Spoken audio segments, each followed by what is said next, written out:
Yo, what's good, YouTube? This is Jay from TNJ, and here we are in game number 5 in the World Series in the Nashville Stars franchise.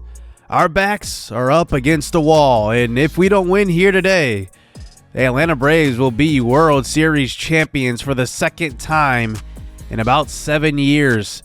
And here we are putting Troy Quincy back on the mound, our ace, in a game 5, a winner go home. And here we go. Brian Lacker will get the start at catcher today. I just cannot put up with Kurt Zambrano behind the plate, hitting terribly. And here is what this lineup will look like. Dante Wild will hit last because I need to develop runs and put runs across the plate. I don't fully trust our pitching staff and our bullpen, so I need to manufacture as many runs as I can. Brendan Rodgers starts off this game. He hits one hard off of the left field wall. And the Braves starting out great here in the first inning with Brendan Rodgers, a guy who has been struggling. He just tattoos one off the left field wall. Brings up Ozzie Albies to the plate. He just hits a little flare to second base for the first out of the inning. We continue now here in the first, and that will bring up Ronald Acuna Jr., who is absolutely killing us so far in the playoffs in this World Series, and that will be a swinging strike 3. As that brings up Matt Chapman here.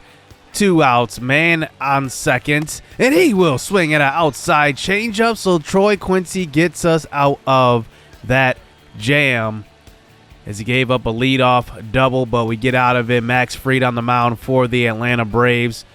We'll see if we can get good wood out of him. Enrique Bradfield Jr. leads us off, and that's an outside sinker. All right, Bradfield on first. You know we're going to try to swipe second here, as that brings up Kerry Doss. But a 1-2 count here as he hits one well down the left field line. That one will get past the third baseman. Bradfield with excellent speed will get to third. No other player could do that. Gets to third on a chopper down the left field line. And Kerry Doss, there we go. We need him to get going as that brings up the hottest hitter in probably all of baseball right now, and Rafael Devers in that 3 spot, hitting .429, but very late on that fastball. It will just be a fly out in foul territory. Luis Urias will run that one down. So Willy Adames comes to the plate now, hitting .212 so far in the playoffs, but he waits back on this one. Acuna with an excellent arm in center. We're going to tag up on this one, and Bradfield with excellent speed, but a good throw from Acuna still will not get him at the plate. All right, good start for the Stars here. It is 1-0. Remember last game, that same scenario happened. Acuna in the 9th inning, a liner right back up the middle, and Colin Ozuna couldn't score from third because of the great throw from Acuna. But this time we get 1 run across the plate. On to the bottom of the 2nd inning, Brian Lacker at the plate. He hits one well to right center, and that one gets over the glove of Brendan Rodgers. He will round first, head to second, and that's exactly why I put Lacker in over Kurt Zambrano. Zambrano, for some reason, when we control him, he just does not hit the ball well. He doesn't have excellent power at all. I think it's in the 20s, so that definitely probably plays a part in it. And Brian Lacker, definitely probably the opposite type of catcher. As we ground out to second, and look at this E4 by Brendan Rodgers. Rodgers maybe could have had that liner over his head. Then he has an error. That brings up Enrique Bradfield again, and he hits a chopper up the middle with 2 outs, and that will score the runner from third, and it is now 2-0. So 2 runs in the first 2 innings as that brings up Kerry Doss. Let's see if he can come through again. 1 for 1 today. He gets one up in the zone. Wow. You cannot make that mistake on Kerry Doss, and he just straight up whiffs. So 2-0 here. Troy Quincy still pitching pretty well through the first 2 1/3 inning as he gets the second out of the third. As that brings up this is Brendan Rodgers again to the plate. 1 for 1. Low pitch in the zone, and that one is going to be ball 4. Ozzie Albies to the plate now. 0 for 1. He hits a short fly ball, and that is Dom Thompson-Williams. Casually runs over and catches that one. So here is Acuna up in the top of the 4th inning. He is absolutely tearing the cover off of the ball. We definitely want to pitch around him, but Troy Quincy makes a mistake and leaves it straight over the middle of the plate. That's a home run. The thing about classic pitching is that it does rely on player ratings, and that sometimes happens. It's 2-1. Atlanta's right back in this one. Matt Olson, he gets one over the middle. That one's driven deep to right field and gone. Back-to-back home runs for the Braves. Now, you saw that one was supposed to be low and outside, and Quincy just absolutely missed the strike zone by a mile. I mean, that one was not even close. Not even close. 2-2. Luis Urias at the plate now. If they hit back-to-back-to-back, this channel could explode. That one's hit to the left side. It gets through the infield. And Urias starts it out with a no-out single. And now we have to go to our bullpen. I look at our options here, and I have just not been confident with any of these guys, maybe except TJ Antone and Joel Payamps. That's pretty much it. But here we continue this inning, and that is Contreras at the plate. And he continues it. 4 straight hits for the Braves here in the 4th inning. And I have to look to the bullpen right away because Troy Quincy can't get into this hole. This is a game 5. And this is a winner-go-home situation. I decide to bring in Franklin Gutierrez. Actually, Nathan Krychek. I decided to go with the lefty here to get us out of this inning. And that's a high fastball. And Cabrera, the rookie of the year in the NL. That is a swinging strike 3. Dansby Swanson, he strikes out. Actually, he swings and misses. And a throw down to third on a hit and run. And that's going to be out. And now we continue this at bat here. Dansby Swanson. And it's a called strike 3. Now, I thought I was going to Gutierrez there, but at the last second, I switched and really changed my mind there. I thought I was going to go with somebody who maybe had more experience, but Krychek gets us out of that inning. So on to the bottom of the 4th inning now. Here is Dante Wild at the plate, and he hits one well up the middle. That one will get through, and Sandoval, who was running on the pitch, will get all the way to third base. Enrique Bradfield already has an RBI single today. Let's see if he can do it again. This is a 1-2 pitch low, and the slider will get him to chase. Still a 2-2 game. We decided to leave Krychek in the game after he pitched pretty well the last inning as he faces Brendan Rodgers, who's already 1 for 1 with a double off the wall to lead up this game, and he goes the opposite field. This one's back to the wall, and it keeps going. It's a home run into the stands in right field.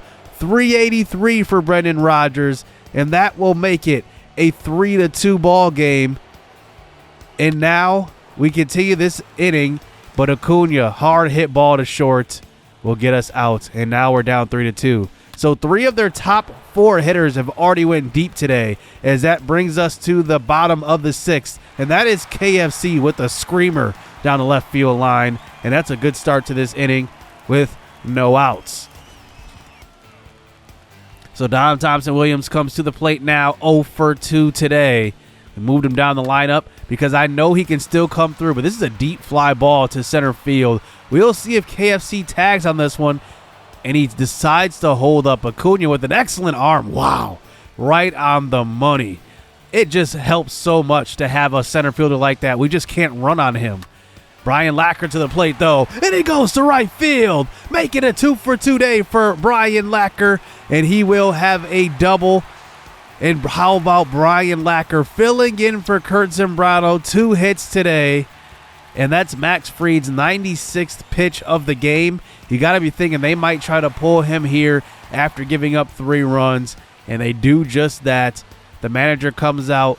An excellent outing from Fried. But now they bring in Edward Cabrera out of the pen. 5 innings pitch here in the playoffs. Appeared in 2 games so far. That brings up Jimmy Sandoval. Fly ball to center field. We're definitely not running with Brian Lacker on second base. I would pinch run him here, but I just think that, he could come through late the way he's hitting the ball. Dante Wild gets a pitch right over the middle and fouls that one back, bringing it to a 1-2 count and a high fastball, strike 3. And Cabrera gets out of that inning. as we go to the bullpen and bring in Fernando Gutierrez here in the 7th. He will face Dansby Swanson, who hits one well to the left side. That one gets over the glove of Adames. That brings up the next batter here with a 3-2 pitch. Foul territory, pop-up, and that is going to be dropped by Brian Lacker. As now this at-bat continues, and we walk Jacob Pearson. So that definitely could have been one out, bringing up Brendan Rodgers, who has been hitting the ball extremely well. We'll see what he can do, though. That one will be a walk, and now it's bases loaded. Do we go to our bullpen here and bring in somebody else? We do. We go to Joel Payamps, the most reliable player that we've had here in this bullpen this season, besides Pablo Moya. Is Ozzie Albies now with no outs. Ground ball to short. This one should have ended the inning if Brian Lacker would have caught that ball in foul territory. Instead, it's a double play, but a run gets across the plate. So now the 7th inning continues here with Ronald Acuna at the plate, and he just hits one right in front of the plate. Throw on to first. We'll get the runner. But wow, a big lapse there by Brian Lacker behind the plate. Is now it's 4-3. Enrique Bradfield comes up now, hits a little flare to third base, and that one is a nice play by Urias. Bringing up Kerry Doss to the plate now. 1-2 count. Strike 3 will get him fooled on that slider. Bringing up Rafael Devers to the plate. They decide to go to the bullpen here and switch pitchers to have a lefty-on-lefty matchup, and it does end up working out for them. So they get out of this 7th inning, and it is still 4-3. Joel Payamps still in the 8th inning, facing Matt Olson at the plate, and that one will be ball 4. I definitely don't want to give him a good pitch to hit. Luis Urias, though, comes up. He hits a little just bunt down the left field or down the third base line, and it was a swinging bunt, and it will move the runner over. William Contreras comes to the plate, slider outside and low. That one will be strike 3 swinging. As that brings up Eduardo Cabrera to the plate now, 0-3, and Cabrera goes deep to right center. This one is back to the wall and gone. A 2-run shot for the NL Rookie of the Year. And they have taken the 3-run lead. That one was up in the zone. Payamps, I don't think it was necessarily a bad pitch, but Cabrera just got a hold of it. And now we move on to Dansby Swanson, chopper to third base. And this should get us out of the inning, and it does. 6-3 ball game as they go to the reliever of the year in the NL, A.J. Minter, to get them out of this game as he faces Brian Lacker at the plate now. He hits one to short center field. That one will be a fly out to Acuna. And the Braves are 2 outs away from a World Series win. Jimmy Sandoval at the plate now. 3-2 pitch, low. He swings at one. Chopper to Dansby. 2 outs. And now that brings up the last batter of the game, possibly with Dante Wild to the plate.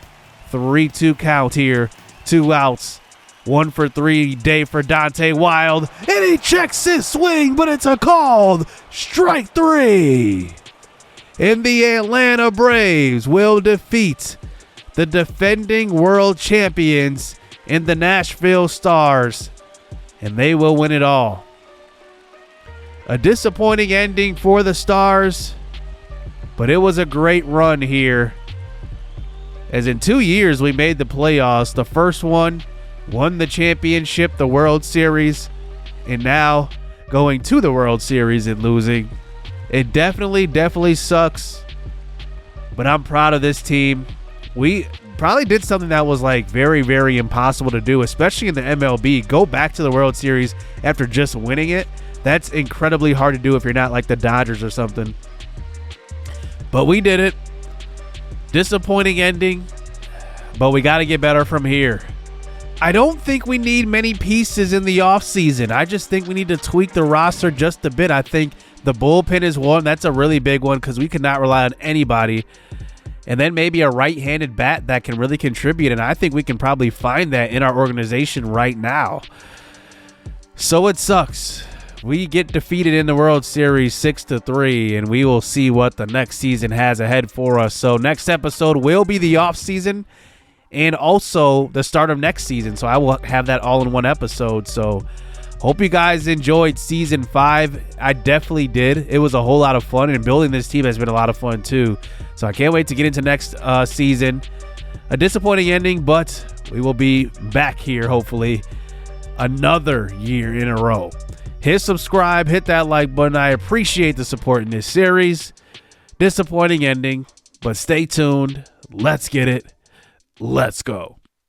I hope the rain don't come in November, 'cause the summer went way too fast. I'm trying real hard to